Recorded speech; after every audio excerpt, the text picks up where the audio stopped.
Hi, in this video I would like to talk about the conditional types in TypeScript. A conditional type is a type which selects one of two possible types given some condition.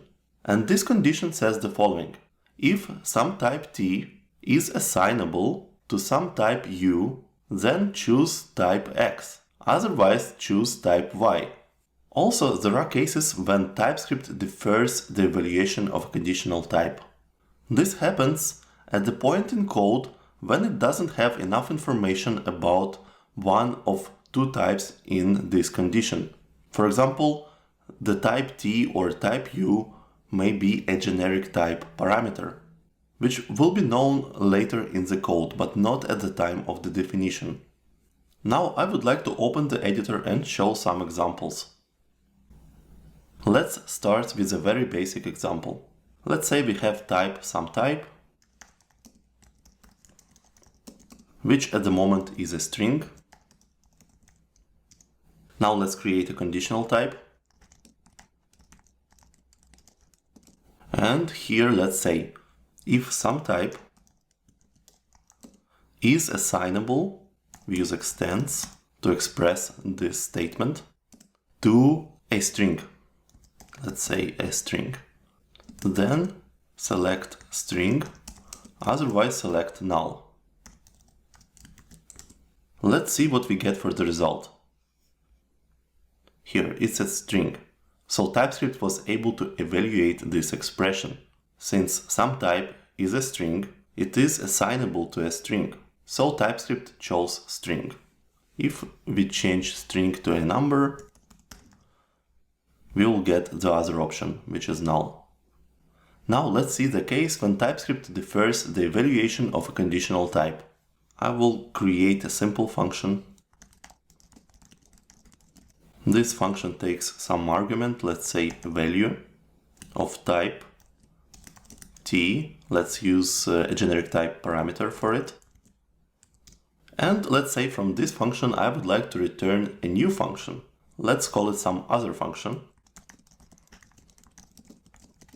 And this function's argument depends on the type of the parent function's argument. Let's call it somehow.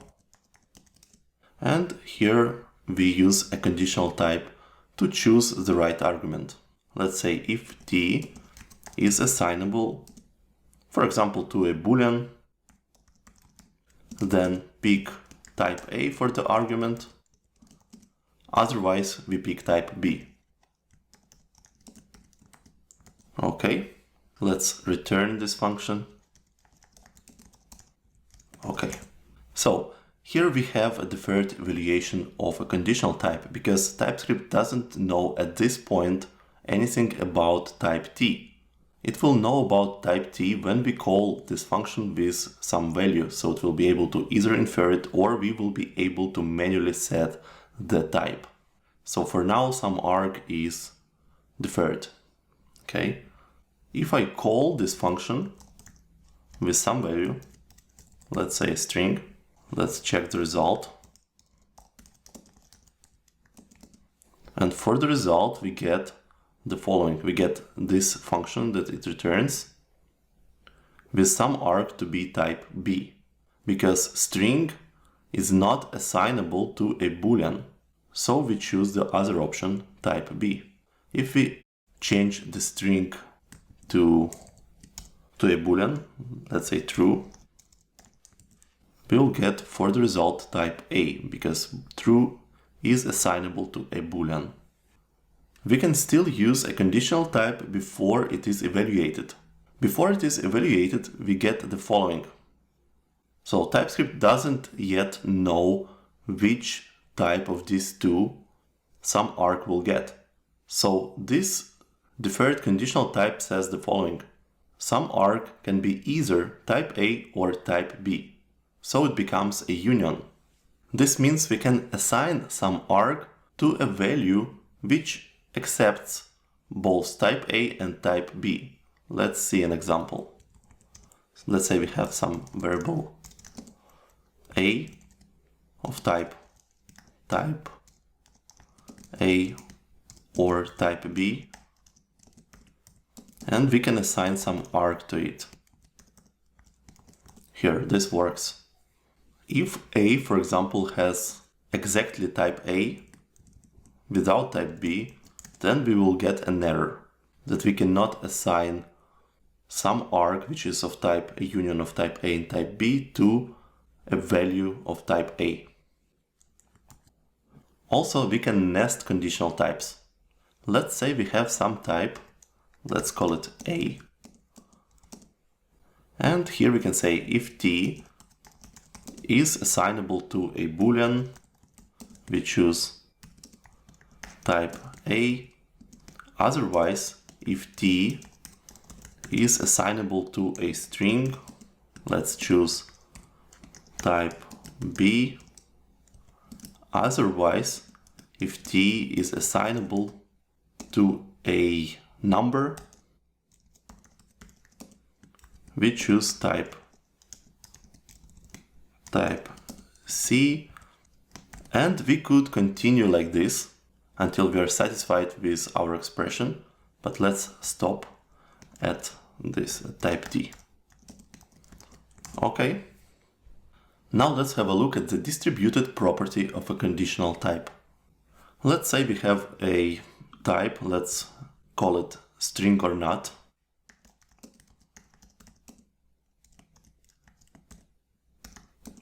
It's a generic type which checks whether some type is a string or not.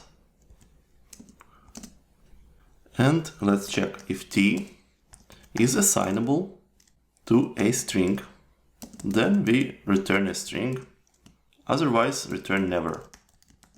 Okay. In TypeScript, never is used to describe some type that never happens, like that doesn't exist. And never can be used to filter union types. For example, let's say we have type U, or let's call it a union, and it is a union of a string, a boolean, and never. If we check this type, how TypeScript sees this type, we get the following result. So we have a union of only two elements, string or boolean. Never is being removed by TypeScript, because never is just some type that never happens. And this is how we can use never to filter a union type. Now let's see how we can filter a union type using a distributive property of a conditional type and the type never.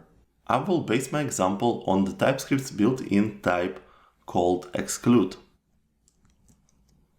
So let's say type result type is equal to exclude, and now let's check its type definition by clicking into it, and here it is. So it's a generic type which takes two types, T and U, and here we have a conditional type which checks if type T is assignable to type U, then pick never. Otherwise, return T. What exclude does is it takes two union types, T and U, and from the union type T, it excludes all the elements of type U. Let's see how it works in more detail. I will copy this definition to have it handy. Okay. So let's say I would like to exclude something from something else, like from type A, B, C. I would like to exclude A and B. Okay, so we have our type U in here, and so we have type T in here and type U in here. And for the result, we get type C here. Now let's check how TypeScript parses this expression. So we get the following. A conditional type is distributive. So for each element in a union of type T in here, on the left side of the expression, TypeScript compares each of these elements to the hold type U on the right side of the expression. So it goes like this. First we take type A and check if it is assignable to type U. Then we choose never. Otherwise we choose this type T, which is A, because a conditional type is distributive. So we take only the first element of the union T. So this results in the following. So A is assignable to A and B because A and B can take A, since A and B can take both A and B. So we choose never. Then we do the same for B. If B is assignable to type U, A, which is A or B, we pick never, otherwise we pick B. And in this case B is assignable, so we pick never. And finally we check the type C. Okay, if C is assignable to A or B, and it is not assignable, so we pick C. And this is how we arrive into the result of C. So we were able to exclude A and B from the type ABC. It is important to mention that for a conditional type to be distributive, the type that is checked should be checked as is. It shouldn't be wrapped or modified by some other type. Let's create another simple conditional type which is distributive. It takes some generic type parameter, T. Then if T is assignable to a union of string and number, then return T itself, otherwise return never. Now let's try this type.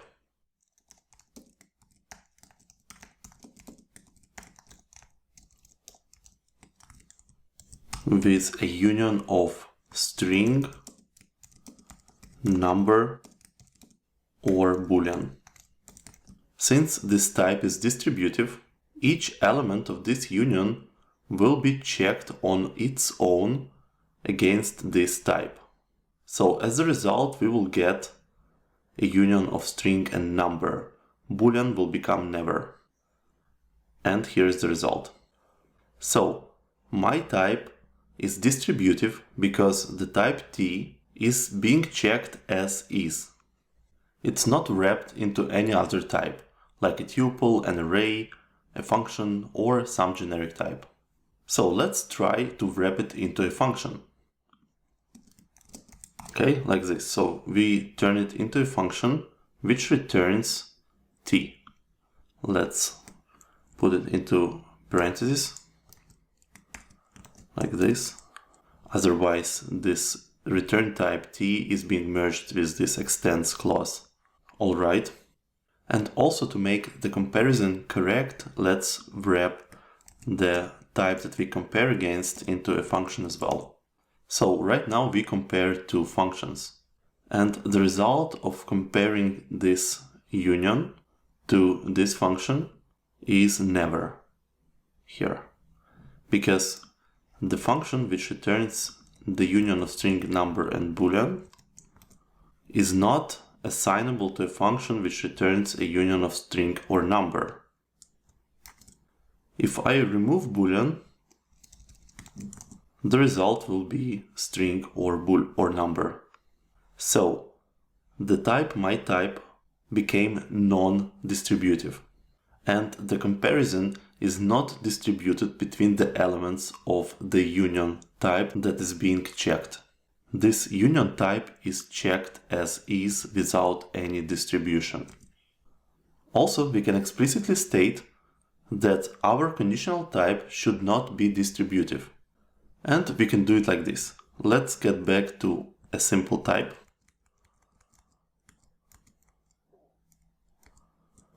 Okay. We can wrap both sides of this comparison into a tuple like this. So this type became wrapped, like modified, and so this conditional type became non-distributive. And it is being compared like this, directly like this. So the string and number are not being compared distributively. So we don't compare string against this type, then number against this type. We compare the whole type against this type. Also, we can use a conditional type to infer some type or a part of that type.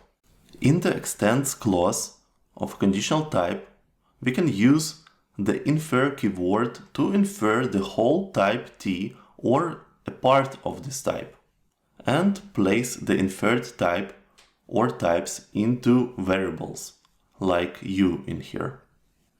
Let's check how it works. Let me start with a simple example. Let's create some type. Let's call it infer something. It's a generic type which takes the type that we would like to infer as a generic type argument T and extracts its type. So it checks if type T is assignable, and then on the right side we use the infer keyword, and we would like to place what TypeScript infers for the type T into the type variable U. And then we return U if the inference succeeds. Otherwise, let's return never or any. Now let's try it. Let's say inferred is equal to, let's infer the type I am a string. Okay, let's check the result, and we get this string literal I am a string. So we were able to infer the type of T, the whole type of T.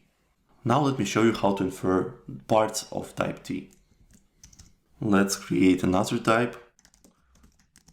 Let's call it infer something 2. It takes again a generic type argument. Then we check if T is assignable to, here we define some shape, some type. It can be an object or a function, for example. Let's use object. And in here I would like to infer the type of the property A in that object. So I say infer A.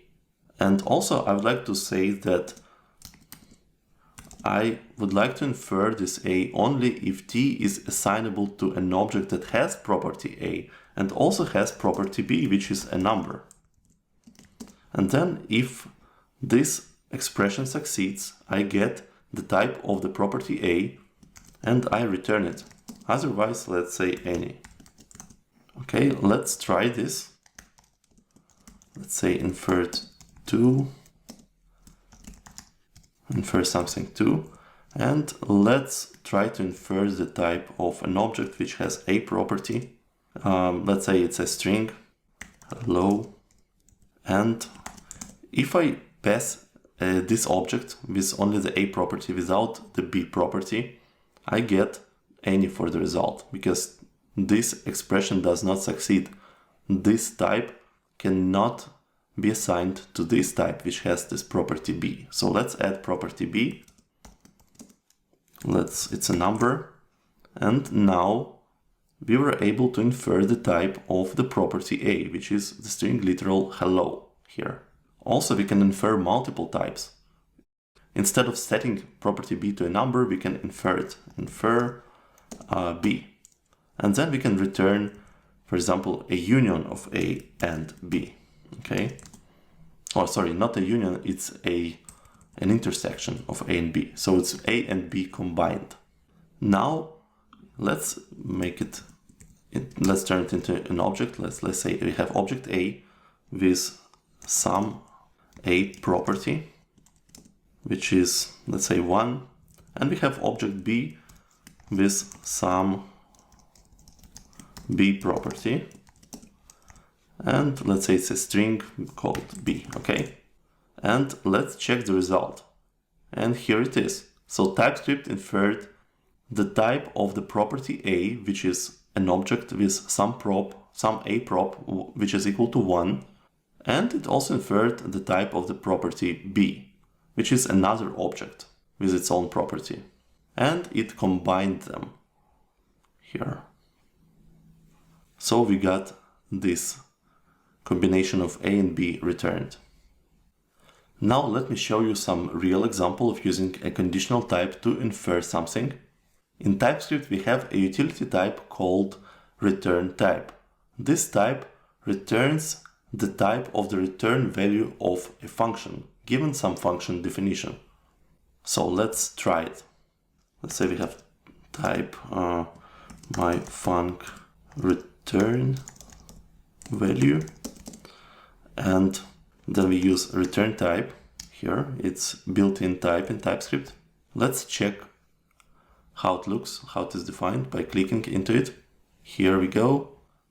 The return type is a generic type which takes a generic type parameter t. There is a generic type constraint in here. It says that t must be some function with any number of arguments, and it may return anything. And this is what we are going to infer, the return value. Then we have the expression here.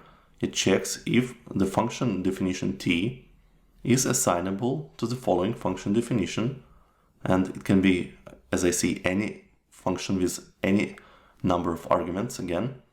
And here where the return value type is described, we infer it. We use the infer keyword to infer the return value type of this function, and we place it in the type variable r. And we return this type r. And if this expression is falsy, so t cannot be assignable to this type of a function, then we return any for the return type. Okay? So we were able to infer only a part of a function type, which is its return value. Here, how we use it. So we have return type. Let's pass it a function. Let's say it returns a true, okay? And for the result, we get the return type to be true. So TypeScript was able to infer this type. Also, there are other utility types that use a conditional type under the hood. Here they are. I already covered the exclude and return type. We also have extract and non-nullable and the instance type. I covered the instance type in more detail in another video of mine about the utility types. So that's all I wanted to talk about the conditional type in this video. Thanks for watching it.